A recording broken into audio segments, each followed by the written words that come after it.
This week on Inside Scoop, an American papacy in the age of Trump, rekindling the US-Canadian friendship, and a new Iran deal. Can Trump succeed where Obama failed?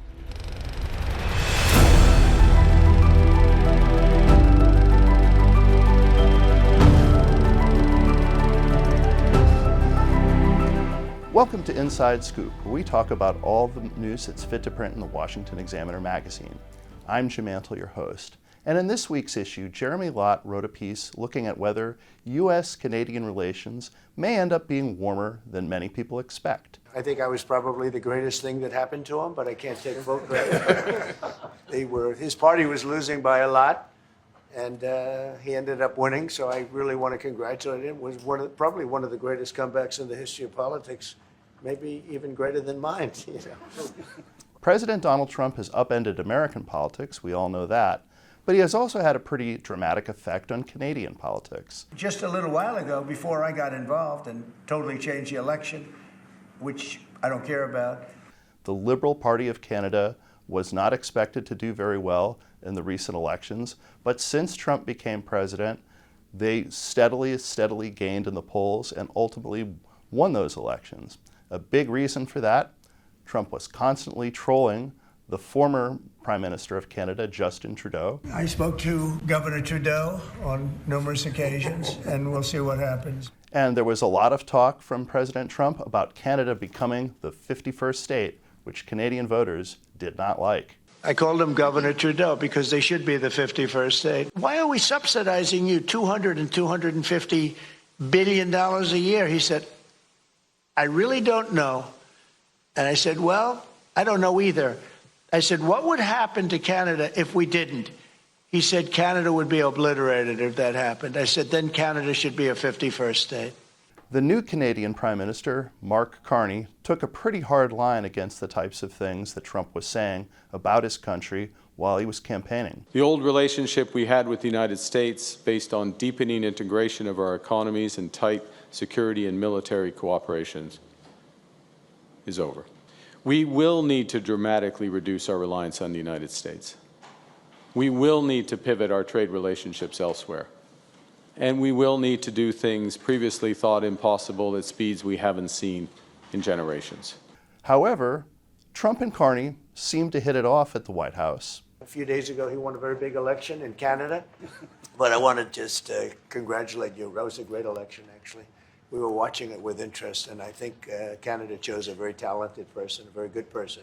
So often what happens with Trump is that personal relationships are very important, and they can be the key to diplomatic relations between the two countries. Carney definitely seemed to realize this and try to draw Trump in. As you know from real estate, there are some places that are never for sale. That's true. We're sitting in one right now, Buckingham Palace, that you visited as well. That's true. And having met with the owners of Canada over the course of the campaign last several months, it's not for sale, won't be for sale. Takes two to tango, right? But never say never. Never say never.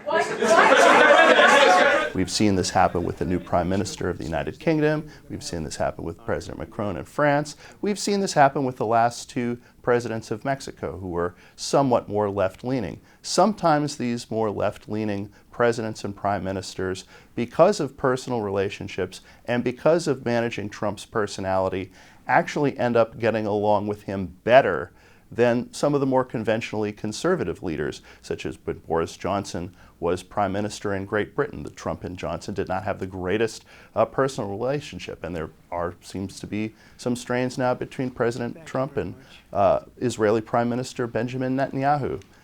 Carney, however, has an opportunity to really reset the table in terms of US-Canadian relationship after the sort of difficulties and challenges as Trump came in and started to assert his will over the whole hemisphere. No, we're going to be friends with Canada. Regardless of anything, we're going to be friends with Canada. Canada is a very special place to me. I know so many people that live in Canada. And as you can hear, Trump took a much more conciliatory tone toward Carney and Canada after Carney's election, recognizing the Liberals' political success. So obviously, Trump is going to once again renegotiate the North American Free Trade Agreement that he renegotiated in his first term, wants to renegotiate it between Mexico and Canada in his second term. So there's a lot of things going on that are pretty important in terms of U.S.-Canada relationships. Will things be better than many people expect? What do you think? Comment down below.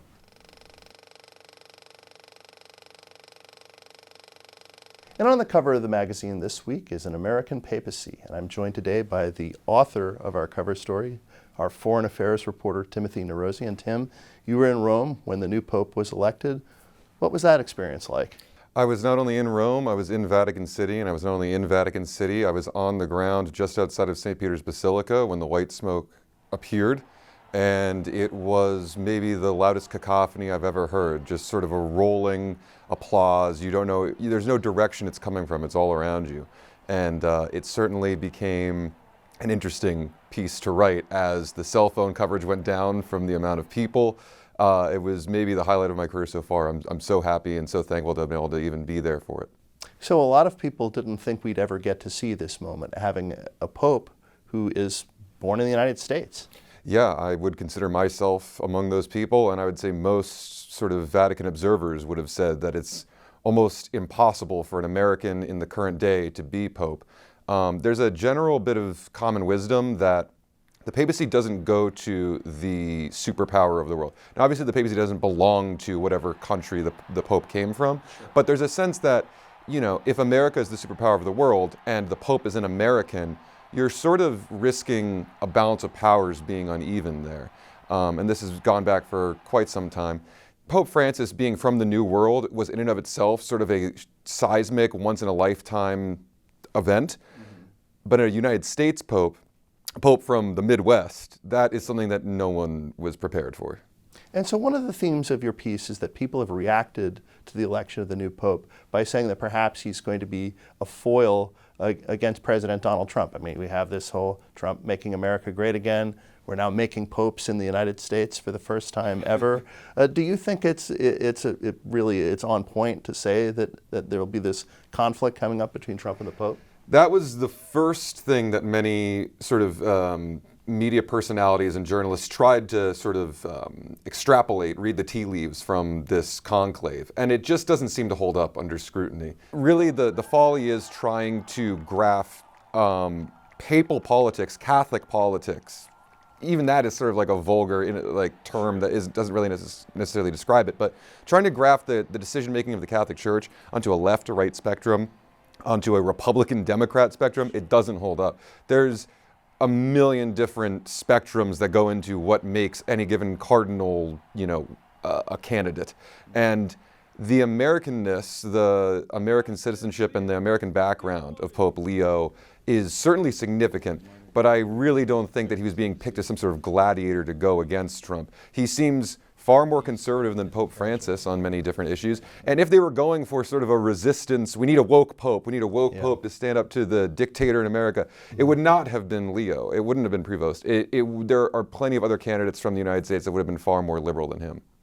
And so finally, you think in terms of you mentioned the politics within the Catholic Church of being different from the politics of the country, but what do you think some of the considerations were when they settled on Leo as the Pope? The murmurs around Vatican City were that the key word was stability. We need stability. The word unity was thrown around to various reactions, but there was a sense that Pope Francis, whether you love him, whether you hate him, whether you are indifferent to him, he was a pretty radical pope, just in terms of his personality, his pastoral style, his governing style.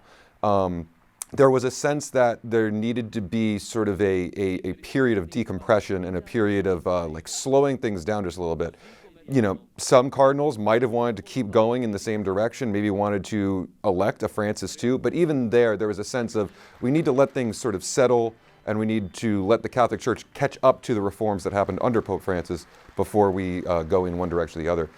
That seemed to be what the conclave was looking for, and most of the cardinals that came out of it, especially the Americans, seemed to be quite happy with the results. So there does seem to be a consensus that Pope Leo is the man for the moment in terms of keeping the Catholic Church stable, secure, and forward-thinking. Thank you, Tim. If you're following us on YouTube, you can read Tim's story by clicking here on the digital magazine.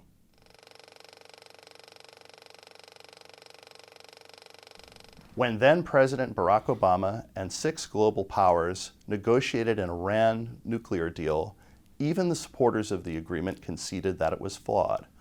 Our Amy DeLaura asks, can President Trump negotiate a better deal? They made that horrible deal with Iran. President Donald Trump didn't mince words when referring to President Barack Obama's deal with Iran. While the Joint Comprehensive Plan of Action kept Iran in check when it came to enriching uranium needed to make a nuclear bomb, it did little to constrain the other aspects of becoming a nuclear weapons site, such as developing warheads and missiles. And importantly, it allowed Iran to maintain a massive nuclear infrastructure that was far beyond what's needed for a peaceful energy program. This is one of the worst deals ever made by any country in history.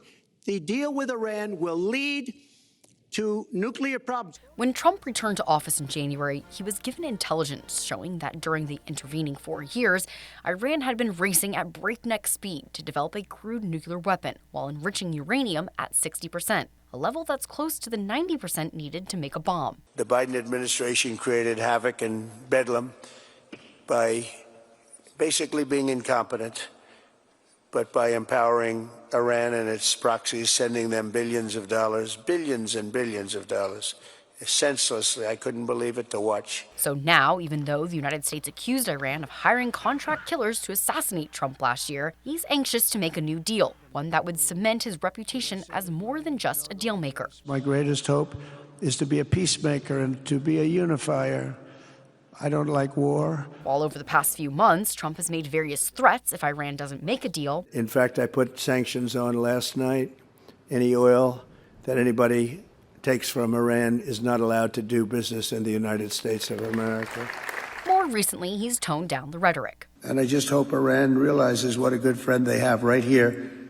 And in a certain sense, I guess I'm a good friend because a lot of people would rather have me take a much more harsh road. But I know that if we can avoid that road, that would be a great thing. While Trump couldn't get a new deal his first term, and former President Joe Biden's efforts to revive the 2015 deal flop, circumstances have changed in a way that makes this a particularly promising time for a breakthrough. I want to make a deal with Iran. I want to do something if it's possible. But for that to happen, it must stop sponsoring terror, halt its bloody proxy wars, and permanently and verifiably cease its pursuit of nuclear weapons. They cannot have a nuclear weapon. I don't imagine there's anybody at this table or anybody in this room that would say they can. In an interview with NBC, Trump seemed to rule out Iran retaining any civilian nuclear energy program. With Iran, is the goal of these talks limiting Iran's nuclear program or total dismantlement? Total dismantlement. That's all you'll accept? That's all I'd accept. The U.S. and Iran have held 4 negotiating sessions, and so far, the discussions have been surprisingly cordial and productive. Every time we have a meeting with the U.S., we leave with the sense that progress has been made, or at least we have reached mutual understanding. Iran has sort of agreed to the terms. They're not going to make, I call it in a friendly way, nuclear dust. We're not going to be making any nuclear dust in Iran. And we've been strong. I want them to succeed. I want them to end up being a great country. Frankly, but they can't have a nuclear weapon. But the biggest stumbling block remains Iran's insistence to be permitted to enrich uranium for a peaceful energy program, as a founding signatory to the Non-Proliferation Treaty. Iran's foreign ministry wrote on X, Iran has every right to possess the full nuclear fuel cycle. No, we do not seek anyone's permission for enrichment. America is in no position to grant or deny a right recognized under the Non-Proliferation Treaty for all countries. Despite mistrust on both sides, they've got a lot in common. Neither wants to go back to the 2015 deal, and neither wants to start a war. Back to you, Jim. Thanks, Amy. And this has been your Inside Scoop. I'm Jim Antle, your host. You can read all of the stories we discussed today at the Washington Examiner magazine. Catch you next time.